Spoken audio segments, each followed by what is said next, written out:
গণভোট অধ্যাদেশের যে এটাকে বলা হয় ব্যবহার হয়ে গেছে, সেটা যে কারণে প্রণয়ন করা হয়েছিল সেই গণভোটটা অনুষ্ঠিত হয়ে গেছে।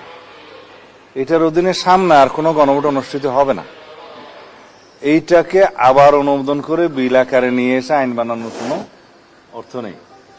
কিন্তু এই গণভোট অধ্যাদেশটা যেভাবে ব্যবহৃত হয়েছে সেটাকে আমরা এইভাবেই উত্থাপন করেছি সংসদে, যে 93 আর্টিকেলের বলে যেটা অর্ডিন্যান্স হয়েছে সেগুলো সংসদ অধিবেশন বসার দিনে আমরা এটা উত্থাপন করেছি।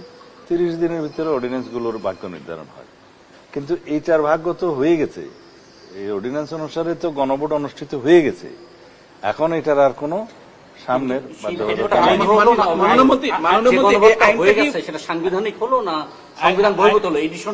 না, এটা গণভোট অধ্যাদেশ যেটা হয়েছে এটা একটা অধ্যাদেশ, এটা কোনো সংবিধানের অংশ ছিল না। সংবিধানে না থাকলেই যে গণভোট হবে না এরকম কোন সংবিধানে কিছু নাই। তো সুতরাং আইন প্রণয়ন হয়েছে অধ্যাদেশের আকারে একটা গণভোট অনুষ্ঠিত হওয়ার জন্য। তো সেটা করেছেন, সেই অধ্যাদেশটার ব্যবহারও শেষ হয়েছে, এটার কেউ কোনো বিরোধিতা নেই। কিন্তু এই আইনটা আবার সংসদে ধারণ করে ভবিষ্যতের জন্য ব্যবহার করার কিছু নাই।